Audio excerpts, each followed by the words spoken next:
توهین آخوند شیعه به امیر المؤمنین علی رضی الله عنه. ما نهاية كده قصة مفصلة. قنبر يقول فد مرة شفت أمير المؤمنين، ثاني شخصية الله خالق في نظام التكوين أفضل من جميع الأنبياء والمرسلين، هذا عظيم. يقول شفت علي بن أبي طالب صار قام يحبي على ايدينا ورجلينا مثل خروف، وقام يقعد ذول الأطفال على ظهره الصغار ويعطي صوت الخروف باع باع، ويعطي صوت الخروف باع باع. بینندگان گرامی، شنیدید که این آخوند رافضی چه گفت؟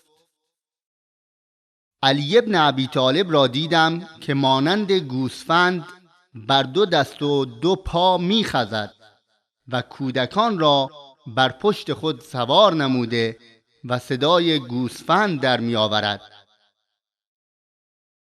گویا این آخوند رافضی می‌خواهد علی رضی الله عنه را تمجید کند. اما ببینیم اهل سنت چه میگویند.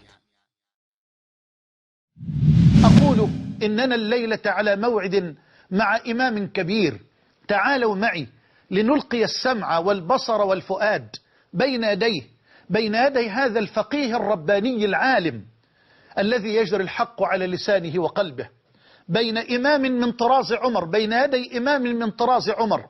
نعم، متواضع في قوة، قوي في تواضع، رحيم في عدل وشدة، شديد في عدل وإنصاف. إنه الفدائي الكبير والبطل الشريف الذي علم الدنيا حقيقة البطولة وشرف الفداء. إنه الخطيب المفوه المتكلم الأديب البليغ الذي تهتز الدنيا لكلماته وهي تخرج من وراء شفتيه كأنها نور يبدد الظلماء. إنه تلميذ بيت النبوة الذي تربى منذ نعومة أظفاره في حجر المصطفى وكفى، والله لو لم أقل إلا هذه لكفى. إنه تلميذ بيت النبوة الذي تربى منذ نعومة أظفاره في حجر المصطفى وكفى. إنه ربيب أو تلميذ بيت النبوة الذي تربى في حجر المصطفى وكفى. كررتها 3 عن قصد وعن عمد.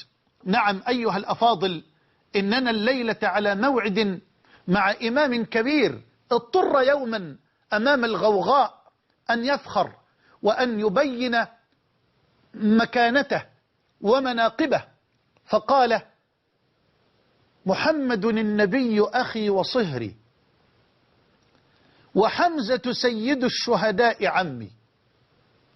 محمد النبي أخي وصهري، وحمزة سيد الشهداء عمي، وجعفر الذي يمسي ويضحي يطير مع الملائكة ابن أمي، وبنت محمد سكني وزوجي منوط لحمها بدمي ولحمي، وسبط أحمد ولداي منها فأيكم له سهم كسهمي. نعم، إنه أسد الله الغالب علي بن أبي طالب.